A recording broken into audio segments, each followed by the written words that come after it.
আসসালামু আলাইকুম ভিউয়ার্স, সবাই কেমন আছেন? এই যে একটা রান্না নিয়ে চলে আসলাম। এই যে প্রেশার কুকারে তেল দিয়েছি, প্রেশার কুকার গরম হয়ে গিয়েছে।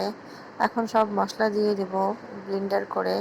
পেঁয়াজ বাটা, রসুন বাটা, জিরে বাটা, আদা বাটা আর শুকনো মরিচ বাটা সব কিছু দিয়ে ভালোভাবে নাড়াচাড়া করব। এখন তেজপাতা দিয়ে দিব, তারপরে একে একে দারচিনি, লবঙ্গ আর এলাচ দিয়ে দিয়েছি। এখন ভালোভাবে একটু নাড়াচাড়া করে নিব। লবণ দিলাম, এখন হলুদ দিয়ে দিব, দিয়ে একটু নাড়াচাড়া করব। এই যে তেল ফোটা পর্যন্ত অপেক্ষা করব যাতে মশলাটা ভালোভাবে কষানো হয়। এই যে তেল ফুটে গিয়েছে, এখন ছোলার ডালটা দিয়ে দিব। এই যে ছোলার ডালটা ভালোভাবে কষাচ্ছি।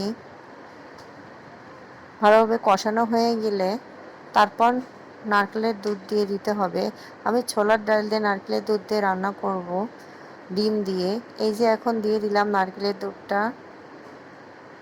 এই যে এখন নাড়াচাড়া করব যাতে সব ভালোভাবে মিশে যায়। এখন প্রেশার কুকারে 2টা সিটি দিব। ঝটপট রান্না এটা আমার, যে তাড়াতাড়ি রান্না হয়ে যায়। ডিমটা আগে ভেজে রেখেছিলাম, তারপরে দিয়ে একটু কিছুক্ষণ নাড়াচাড়া করব। আমার রান্নাটা কেমন হলো অবশ্যই কমেন্টস করে জানাবেন। আমার চ্যানেলটা অবশ্যই সাবস্ক্রাইব করবেন, শেয়ার দিতে ভুলবেন না। আল্লাহ হাফেজ।